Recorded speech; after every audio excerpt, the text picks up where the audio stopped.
Tulipoenda tukakuta tumeshafika bere ya pili. Ndio wakatuuliza, haya mavazi mnaweka wapi? Huyu ambaye nilikuwa naye akasema kwamba mimi ni bodaboda. Kuna mtu akanitumia hii SMS kwamba nimletee hivi vitu. Wakasema kwamba leta hiyo SMS. Wakaisoma. Wakasema kwamba nyie mtakuwa mnahusika na hizi ng'ombe ambazo zimeibiwa jana. Ilikuwa Ijumaa, sisi tulienda Ijumaa mosi. Kwamba kuna ng'ombe zimeibiwa jana, yawezekana na nyie mnajua. Tukarazwa chini. Kuanzia mida ya saa 5 tulipigwa, tukapigwa hadi saa 11. Tunapigwa. Nikasema Mungu, siku nitakapofanikiwa kumaliza hii kesi, nitakuja mbele zako nikushukuru. Amen. Wao wanatugonganisha kichwa. Hivi wanavuta mtugonganisha kichwa, wanasema wanatuuliza ng'ombe ziko wapi? Sisi ambavyo hatujui. Yaani maana sisi tulienda kwa niaba na ile sisi ng'ombe ziko wapi? Pigo akatupiga. Kwa hapa kama mida ya saa 2 cha misa. Katupeleka Nyeshozi. Walipotupeleka Nyeshozi, kananiri wakatuuliza, nyie madogo ng'ombe ziko wapi? Kuna ng'ombe zimeibiwa jana zimezekaraje. Tukasema sisi hatujui. Sasa kama nyie mmegoma, kama mmemeza pini ya kusema, ngoja nyie mtasema. Kaleta ile mti, tulikuwa wameshatufunga na nanilina pingu ndo zilikuwa zinakata hapa. Kananili wakatufunga miguu wakaweka juu. Yaani miguu ndo walikuwa wanapiga na kiuno tu. Wakatupiga tena hapo kulikuwa kuna mpira ulikuwa unachezwa, walikuwa wanacheza walianza saa 4. Wakaenda kuangalia mpira wakatuacha tumening'inia juu. Jamani. Wakaenda akaliangalia mpira ulipoisha kama mida ya saa 6. Mtu ulikuwa uelewe. Yaani ulikuwa chini. Ilikuwa watu kitabuni. Wakachukua hapo Jumapili ilikuwa Jumapili kama saa 1. Wakatupeleka Kayanga.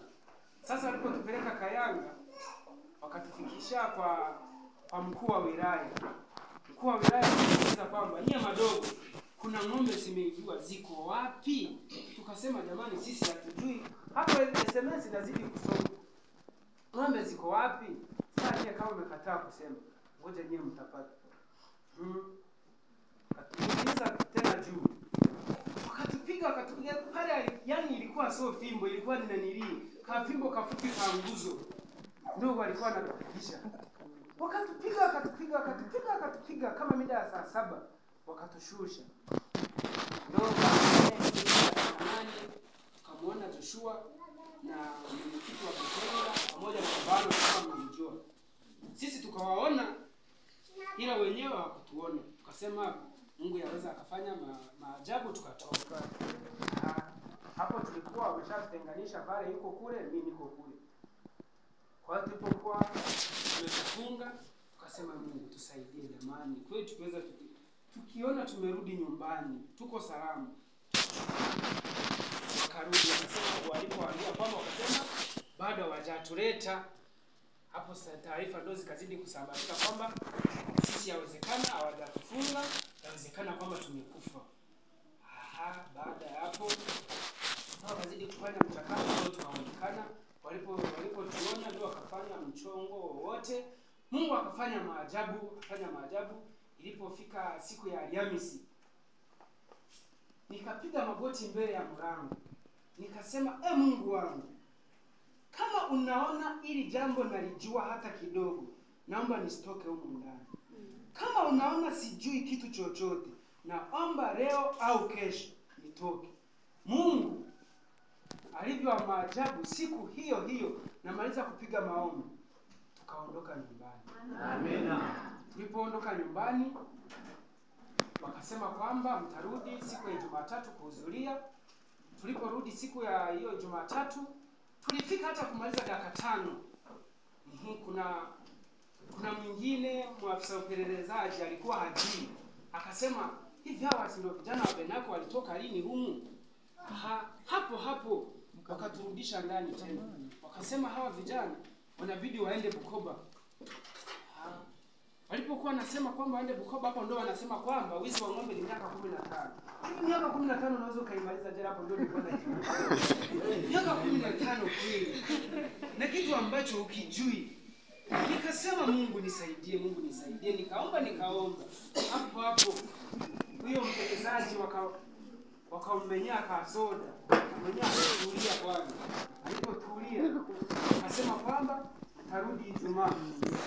Aliporudi Ijumaa wakaenda na mwenyewe mwingine akaleta ulalamishaji hapo. Mwenyewe akamenyea kasoda na mwenyewe akatulia. Alipotulia